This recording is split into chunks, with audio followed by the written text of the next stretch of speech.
प्रशांत किशोर जी को तीसरा विकल्प बनने का कारण हुआ क्योंकि अभी तक जो भी सरकार बनी है हमारे बिहार में, वो कहती बहुत कुछ है लेकिन करती कुछ नहीं। जैसे जैसे बहुत सारा हुआ कि आपको बहुत सारी नौकरियों का बात हुआ, लेकिन वो अभी बस कहने की ही बात है, लेकिन वो अभी तक उतर नहीं रहा है सामने हम लोग की जगह। क्योंकि मैं भी ग्रेजुएशन किया हूँ, मैं भी प्राइवेट स्कूल में पढ़ा के टीचिंग कर रहा हूँ, अपने घर परिवार को चला। क्योंकि अभी हाल फिलहाल में बीपीएससी में जो बिहार रिजल्ट है, उसमें कहीं से कोई भी पार्टी किसी भी स्टूडेंट के लिए मदद नहीं की है। लेकिन इससे प्रशांत किशोर जो हमारे पार्टी के अध्यक्ष हुए, वो हम लोगों के लिए, बच्चे के लिए, स्टूडेंट के लिए बहुत ही आगे तक आके धरना तक दिए।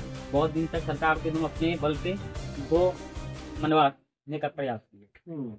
नमस्कार, आपका बहुत बहुत स्वागत है हमारे इस विशेष एपिसोड 2025 में बिहार विधानसभा का चुनाव होना है। एनडीए से लेके महागठबंधन तक पूरी जोर शोर से तैयारी चल रही है, लेकिन बिहार में एक तीसरा विकल्प आया है प्रशांत किशोर के रूप में। जन स्वराज पार्टी है, जिसे लेकर आप जानते ही हैं कि 2 अक्टूबर के दिन उसकी स्थापना हुई थी और पूरे बिहार में एक आंदोलन के तौर पर उसे देखा गया था।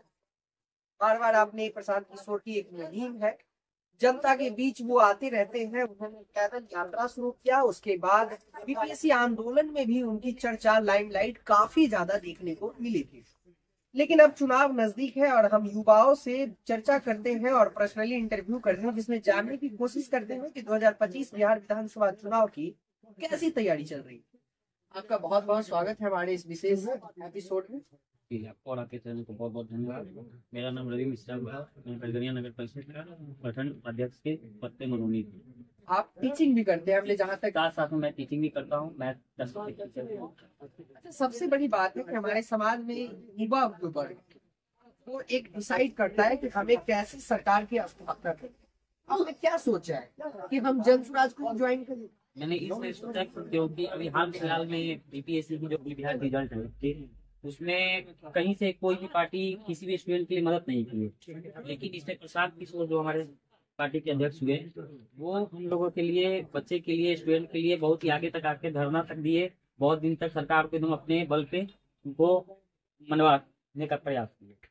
2025 में युवा का जो सोच है, और आप फर्स्ट टाइम वोटर है 2025 बिहार विधानसभा। जी जी बिल्कुल, मैं पहले टाइम का वोटर भी हूँ। पहले टाइम से मैं प्रयास कर रहा हूँ कि इस पार्टी के लिए बहुत कुछ किया जाए, क्योंकि ये हम लोग के लिए कुछ कर सकती है।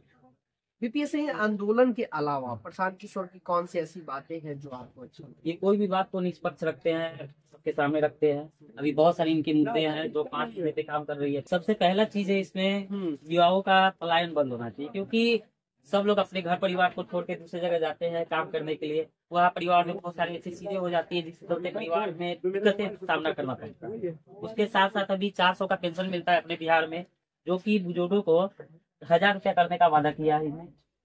उसके बाद बच्चों के लिए विश्व स्तरीय अच्छी शिक्षा की बात की जा रही है।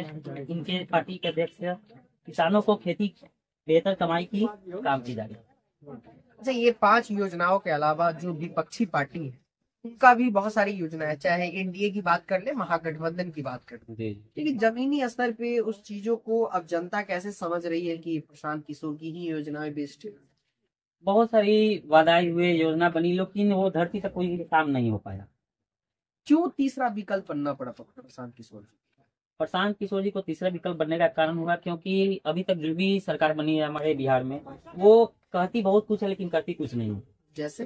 जैसे बहुत सारा हुआ कि आपको बहुत सारी नौकरियों का बात हुआ, लेकिन वो अभी बस कहने की ही बात है, लेकिन वो अभी तक उतर नहीं रहा है सामने हम लोग की जगह। क्योंकि मैं भी ग्रेजुएशन किया हूँ, मैं भी प्राइवेट स्कूल में पढ़ा के टीचिंग कर रहा हूँ, अपने घर परिवार को चला रहा हूँ।